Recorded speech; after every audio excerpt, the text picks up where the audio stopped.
اگلی آیت دیکھتے ہیں، وَاتَّقُوا يَوْمًا لَا تَجْزِي نَفْسٌ عَن نَفْسٍ شَيْئًا۔ وَاتَّقُوا تقوی سے ہے، تقوی کا مطلب، تقوی کے دو مطلب بتائے تھے، ایک ہے بچنا اور ایک ہے ڈرنا، ٹھیک ہے، وَاتَّقُوا اور ڈرو، یومن، یوم دن کو کہتے ہیں، دن سے، لا نہیں، تجزی جزا سے ہے، ٹھیک ہے،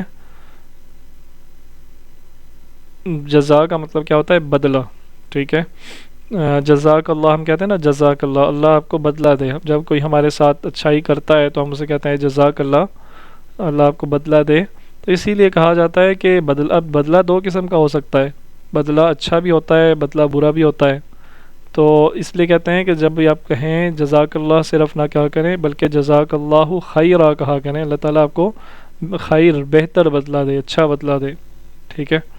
تو تجزی بدلہ ہوگا، بدلہ بنے گا، نفس، نفس کہتے ہیں جان کو، ٹھیک ہے، کوئی جان، عن سے، نفس کسی جان سے، کوئی جان کسی جان سے یا کسی جان کا بدلہ نہیں ہو سکے گی۔ کیا مطلب اس کا مطلب یہ ہے کہ کوئی بندہ یہ کہے جی کہ یہ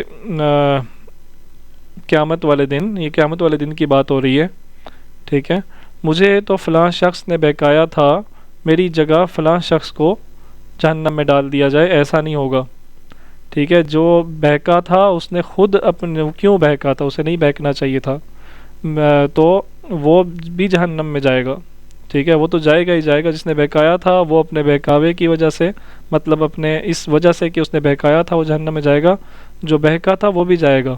ایسا نہیں ہوگا کہ ایک شخص کی جگہ دوسرے کو، وہ ایک کہے جی کہ میری جگہ میرے بھائی کو، میرے استاد کو، میرے فلاں دوست کو جس نے مجھے بہکایا تھا، میرے بیٹے کو، میری اولاد کو، انسان چاہے گا کہ میری یہ جو میرے جتنے بھی ہیں نا، میرے ماں، میرے باپ، میری بیوی، میرا شوہر، میرے بچے، ان سب کو جہنم میں ڈال دیا جائے، میری جان چھوٹ جائے۔ یہاں پہ انسان جس کے لیے ہر گناہ کرتا ہے وہ قیامت والے دن کہے گا یار مجھے کچھ نہیں چاہیے، ان میں سے کوئی نہیں چاہیے، ان سب کو جہنم میں ڈال دو، میری جان چھوڑ دو۔ تو اللہ تعالیٰ کیا کہہ رہے ہیں کہ کوئی شخص کسی شخص کا بدلہ نہیں ہو سکے گا، ٹھیک ہے، ولا، اور نہ، یقبلو قبول سے ہے، قبول کی جائے گی، منہا، من کا مطلب ہوتا ہے، من کا مطلب ہوتا ہے سے، اور ہا یہ ہم پہلے پڑھ چکے ہیں ابھی، رضی اللہ عنہ اور عنہا میں بتایا تھا، اس کا مطلب ہوتا ہے اس یا وہ، اس سے کس سے، کہ یعنی یہ نفس کی بات ہو رہی ہے، یعنی کسی شخص سے، ٹھیک ہے، اس سے، شفاعت کا کیا مطلب ہوتا ہے، کسی کو پتہ ہے؟ شفاعت، سفارش۔ بالکل، شفاعت کا مطلب ہوتا ہے سفارش۔ تو کوئی سفارش قبول نہیں ہوگی، کوئی کسی کے پاس کوئی کہے جی فلاں بڑا عہدے دار ہے، اس کے پاس جا کے ہم سفارش کرا لیں گے، تو کسی کی کوئی سفارش قبول نہیں کی جائے گی۔ آپ نے سنا ہوگا کہ لوگ جائیں گے انبیاء کے پاس، حضرت آدم کے پاس جائیں گے علیہ السلام، حضرت ابراہیم علیہ السلام کے پاس جائیں گے، حضرت موسیٰ علیہ السلام کے پاس جائیں گے، سب کے پاس جائیں گے، کسی کی کوئی سفارش قبول نہیں کی جائے گی۔ وہاں پہ انبیاء، اولیاء، ازکیاء، شہداء سب برابر ہوں گے، کسی کی کوئی سفارش قبول نہیں کی جائے گی۔ ولا یؤخذ، اور نہ، یؤخذ اخذ سے ہے، اخذ کسی چیز کو اخذ کرنا، اخذ کا کرنے کا مطلب ہوتا ہے لینا، ٹھیک ہے، ولا یؤخذ، اور نہیں لیا جائے گا، اور نہیں اخذ کیا جائے گا۔ یہ اخذ میں اس لیے بول رہا ہوں کہ اردو میں یہ لفظ ہم بولتے ہیں تاکہ آپ کو سمجھ آئے، ولا یؤخذ، اور نہیں لیا جائے گا، منہا، اس سے، عدل، عدل کا مطلب کیا ہوتا ہے؟ انصاف۔ عدل کا مطلب ہوتا ہے برابر، برابری، ٹھیک ہے، کوئی برابر کی چیز نہیں لی جائے گی۔ برابر کی چیز سے کیا مراد ہے؟ وہ جو ہم ٹیبل کے نیچے سے دیتے ہیں نا کسی کو، ٹھیک ہے، یہ پیسے لے لو میری جان چھوڑ دو، ٹھیک ہے، یہ پیسے لے لو، مجھے آگے کر دو. سمجھ رہے ہیں آپ بات نا، کہ میرا یہ جرم ہے، اس کے بدلے میں تمہیں یہ چیز دیتا ہوں، ٹھیک ہے، تو اس جرم سے میری جان چھڑا دو. اگر اللہ تعالیٰ قیامت والے دن یہ زمین انسان کی یہ خواہش ہوگی کہ وہ اس کے پاس اس دنیا میں جو کچھ تھا سب کچھ اللہ کو دے دے اور اپنے اس گناہوں کی جان چھڑانے کی کوشش کرے، تو نہیں ہو سکے گا. اللہ تعالیٰ کہہ رہے ہیں وَلَا يُؤْخَذُ مِنْهَا عَدْلٌ، کوئی بدلے میں کوئی چیز نہیں لی جائے گی. جس نے گناہ کیا اس گناہ کی سزا ملے گی، اس گناہ کی جزا ملے گی، ٹھیک ہے، بدلہ ملے گا. اور جس نے اچھائی کی اس کو بھی اس اچھائی کی جزا ملے گی، اس کا اچھا بدلہ ملے گا. برابر میں بدلے میں کوئی چیز نہیں قبول کی جائے گی. ٹھیک ہے، یہ آیت کی میں ذرا تشریح میں زیادہ چلا گیا ہوں، بس یہ آیت ہی ایسی ہے کہ اس کو سمجھنا چاہیے، یہ ہماری زندگیوں کو بدل سکتی ہے. ولا، اور نہ، ہم وہ، ینصرون، نصرت سے ہے، نصر سے ہے، نون صاد را، نصرت کا لفظ ہے. نصرت کسے کہتے ہیں؟ اللہ کی مدد اور اللہ کی نصرت، یہ دو لفظ اکٹھے بولے جاتے ہیں. نصرت کا مطلب بھی مدد کرنا ہوتا ہے. ٹھیک ہے، نصرت کامیابی اور مدد. ہاں، نصرت مدد ہوتا ہے. نصرت کا مدد اور مطلب کامیابی. ینصرون، ان کی مدد کی جائے گی.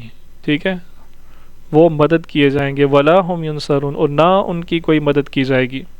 تو اس آیت کا پورا ترجمہ دیکھتے ہیں.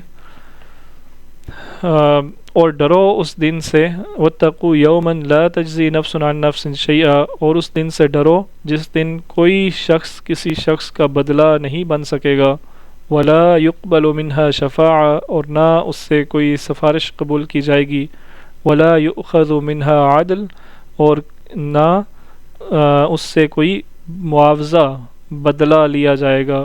ٹھیک ہے، معاوضہ یا بدلہ لیا جائے گا یا قبول کیا جائے گا.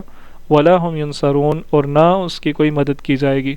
اچھا، ہو سکتا ہے کسی کے ذہن میں یہ بات نہ آ جائے کہ میں نے کیوں کہا کہ سفارش قبول، کوئی شفاعت، کوئی سفارش قبول نہیں ہوگی، حالانکہ بہت سے روایات میں ہمیں پتہ چلتا ہے کہ بہت سے لوگوں کی سفارش قبول ہوگی. تو یہ بالکل برحق ہے کہ سفارش قبول ہوگی.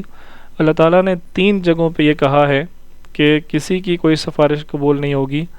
یہاں پہ کہا پہلے سپارے کے آخر میں بالکل اسی طرح کی یہی آیت آتی ہے دوبارہ سے، وہاں بھی اللہ تعالیٰ نے کہا کوئی سفارش قبول نہیں ہوگی.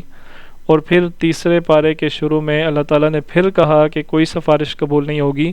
اور پھر چوتھی دفعہ آیت الکرسی میں اللہ تعالیٰ نے یہ کہا کہ من ذا الذی یشفع عندہ الا باذنہ. وہاں پہ اللہ تعالیٰ نے تھوڑا سا ہنٹ دی ہے کہ کون ہے جو اس کے اذن کے بغیر اس سے سفارش کر سکے. یہاں پہ اللہ تعالیٰ نے تھوڑا سا یہ بتایا ہے کہ ہاں سفارش ہوگی، لیکن وہ سفارش بھی اللہ کے حکم سے ہوگی. اللہ کے اذن کے بغیر کوئی بھی سفارش نہیں کر سکے گا، حتیٰ کہ رسول اللہ صلی اللہ علیہ وسلم بھی. یہی جو روایت میں نے آپ کے سامنے تھوڑی سی بیان کی تھی کہ لوگ انبیاء کے پاس جائیں گے، ایک نبی کے پاس جائیں گے، دوسرے نبی کے پاس جائیں گے، وہ ان کو اپنی جان کی پڑی ہوگی، اللہ کے خوف سے کانپ رہے ہوں گے. اور پھر بالآخر لوگ جو ہے وہ رسول اللہ صلی اللہ علیہ وسلم کے پاس جائیں گے. تو آپ صلی اللہ علیہ وسلم کیا کریں گے؟ آپ نے یہ روایت پڑھی ہوگی کہ آپ صلی اللہ علیہ وسلم اللہ کے عرش کے نیچے سجدہ ریز ہوں گے. اور روایت میں آتا ہے کہ پتہ نہیں کتنا عرصہ سجدہ ریز ہوں گے. اور پھر آپ صلی اللہ علیہ وسلم فرماتے ہیں، حدیث کا مفہوم اس طرح ہے کہ اللہ تعالیٰ مجھے ایسے کلمات سکھائیں گے اپنی حمد و ثنا کے جو آج سے پہلے جن الفاظ میں آج سے پہلے کسی نے اللہ کی حمد نہیں کی ہوگی، میں ان الفاظ میں اللہ کی حمد کروں گا. تو اللہ تعالیٰ مجھے کہیں گے کہ اٹھو اور بتاؤ کیا کہتے ہو. اب یہاں بھی آپ دیکھیں کہ اللہ تعالیٰ کے حکم کے بغیر، اللہ کے اذن کے بغیر آپ صلی اللہ علیہ وسلم بھی شفاعت نہیں کر سکیں گے. تو کیا خیال ہے آپ کا کہ اگر اللہ تعالیٰ ہماری شفاعت کرنے سے نبی صلی اللہ علیہ وسلم کو روک دیں تو کون ہے جو ہماری شفاعت کر سکے گا؟ تو اس سے ڈرنا چاہیے. اور اس امید پر گناہ نہیں کرنے چاہیے کہ نبی صلی اللہ علیہ وسلم یا کوئی نیک بندہ ہمیں بخشوا لے گا، ہماری شفاعت کر دے گا۔ بالکل شفاعت برحق ہے، لیکن اس امید پر گناہ نہیں کرنے چاہیے۔